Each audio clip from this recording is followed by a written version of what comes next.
Hey there, I'm Lance and I'm a gamer. And I'm Sam and I'm a non-gamer. And we are Love to Hate, where we try to help gamers find great games to play with non-gamers. And today we're taking a look at Vamp on the Batwalk by Jellyfish Game Studios.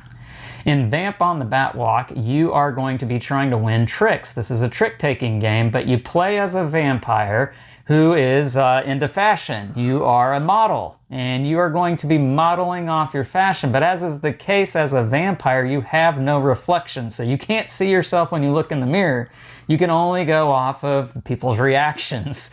This is kind of a hard thing to conceptualize, but I guess this is how it would work out if you were a model who was a vampire. And so in this game, you are not allowed to look at your cards. Other players are able to look at your cards, and you're able to look at their cards. You hold them facing away from you. And you just kind of have to go off of the clues from the other player's cards to determine which card you should play to win tricks. Let's take a look at it down below and see how it plays, and then we'll come back and share our thoughts on this as a gamer and non-gamer. All right, here's Vamp on the Batwalk from Jellyfish Game Studios. Let me show you guys how this trick-taking game works, in which you play as a vampire who is a model, and you are showing off the new fashions for the year.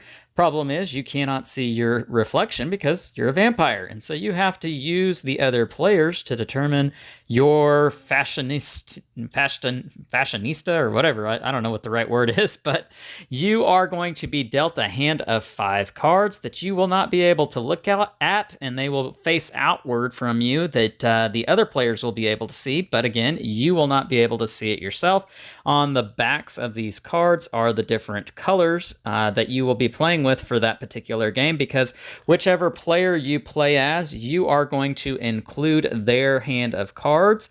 To give you an idea of what is in a hand of cards, I've got the black vampire cards here. They're going to be numbers 1 through 5, a star, and a garlic card. I'll explain what that all means here in just a second.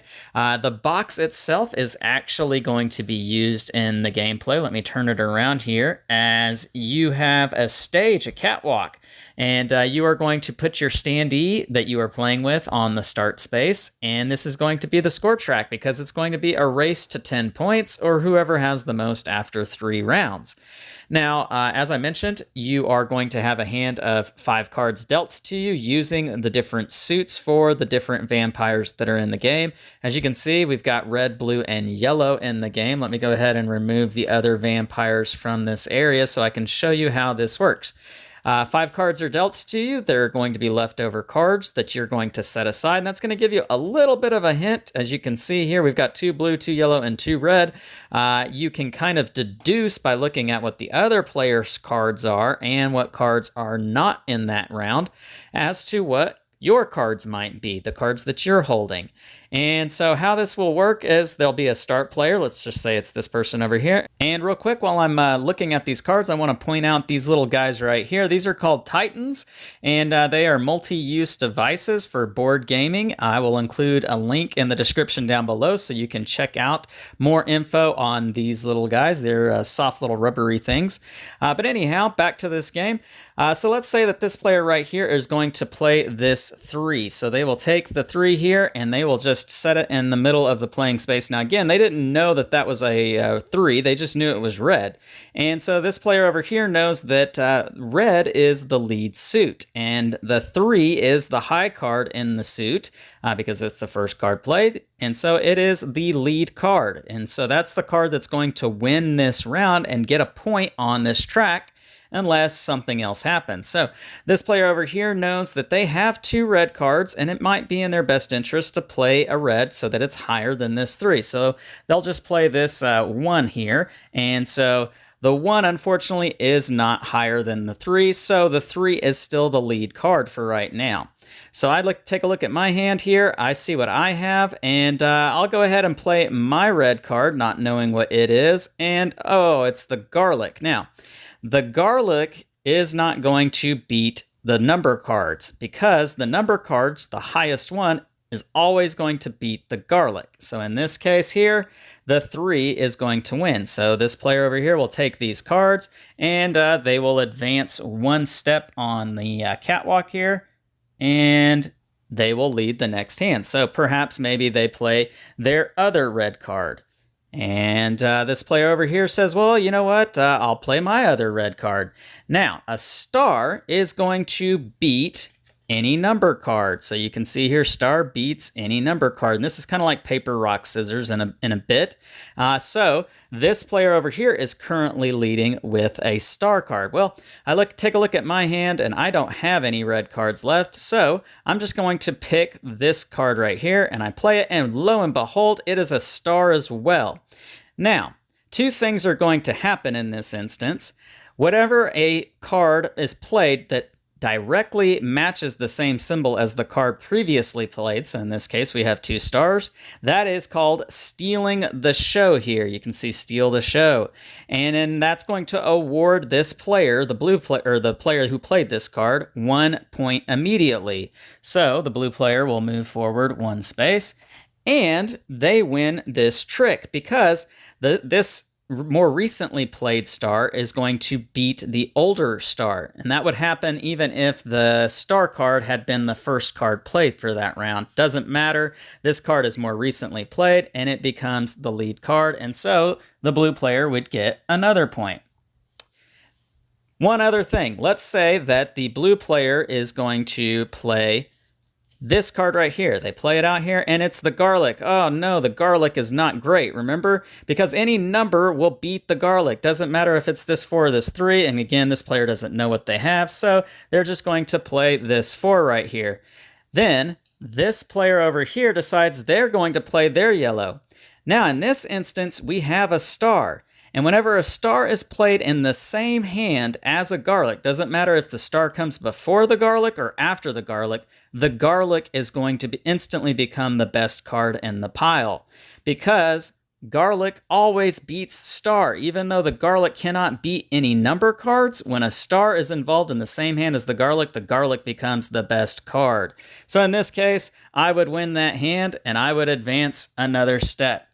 Now, we each have 5 cards, so there's going to be 5 tricks played in that particular round. When we've depleted our hand, we'll take up all the cards, including the ones that were not in that round. We'll shuffle them back up, deal 5 more cards, and we'll do this 2 more times. There are 3 rounds in the game, and whoever has gotten the most points after 3 rounds is going to be the winner. If anybody gets to 10, the game is immediately over, and that player wins, and that is how you play Vamp on the Batwalk. Let's go back up top and share our thoughts on this one.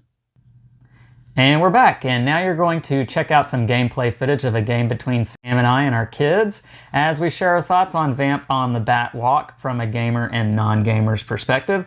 So Sam, the first thing I want to ask you about with this game is the theme, because this is an unusual, unique theme. What were your thoughts on that?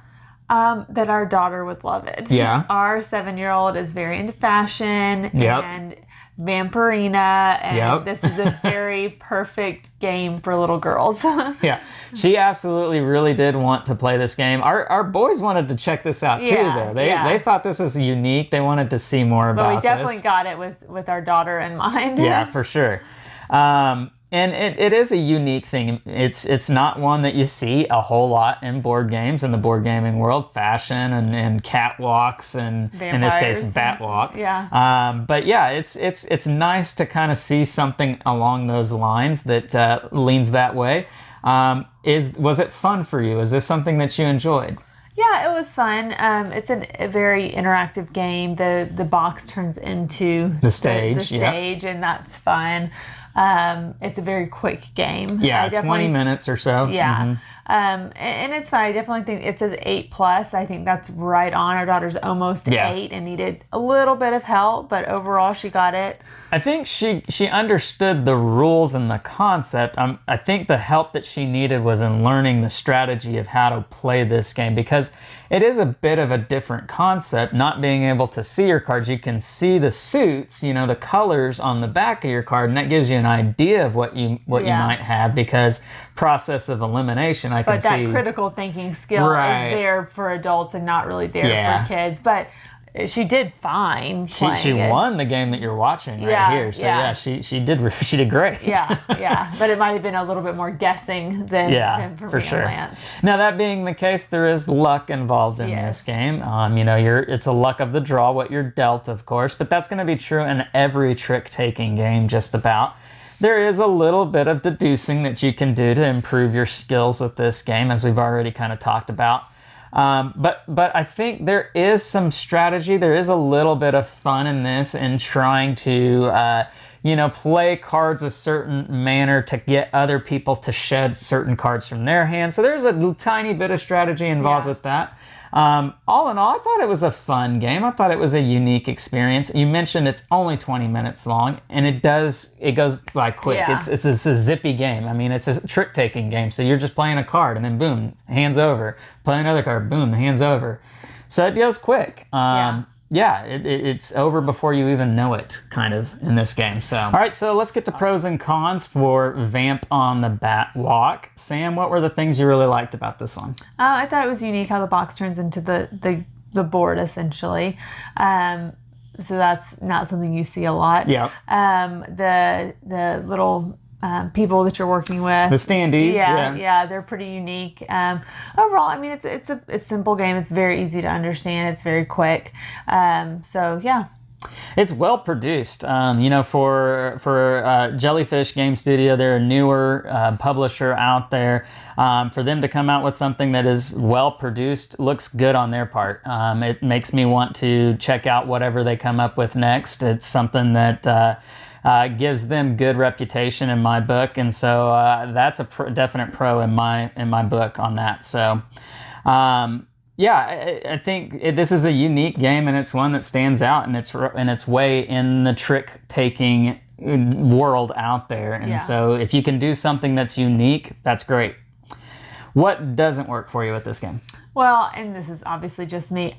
I'm not a fan of trick-taking games. Yep, that's true. That is my least favorite of the games. So that in general, it's not going to get a super high rating from me, just because I don't enjoy the luck that comes with trick-taking games. Yeah. I feel like that's not my skill set. So if I win, I win. If I lose, I lose. And as much as she doesn't like trick-taking, I do like trick-taking. And that is my jam. That's what I grew up with. And so trick-taking games are kind of like my bread and butter, what I'm natural with. And this is, like I just said, it's unique and it stands out in its own right. And so it gets high remarks from me for that. So scale of 1 to 10, love to hate. I'm going to go first on this because I like trick-taking games. And for me, on a scale of 1 to 10, this game is going to be about a 7.4.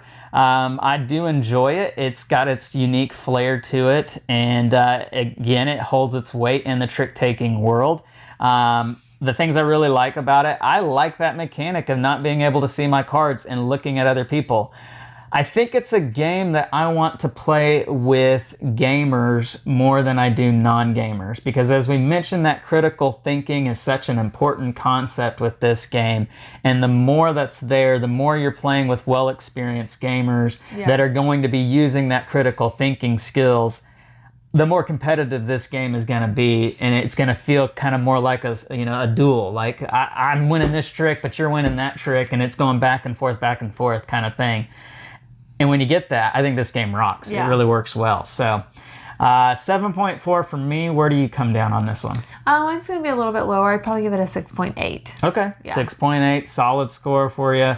Again, you're just not a trick-taking fan, so that makes sense. So, well, that's our thoughts on Vamp on the Batwalk from Jellyfish Game Studios. Let us know your thoughts on it. Leave us some comments down below, and let us know what you think on this one. Make sure to like and subscribe and push that bell button so you get notifications of all our new content. I'm Lance. I'm Sam. And we are Love to Hate, where we try to bridge the gap between gamers and non-gamers. We'll catch you next time.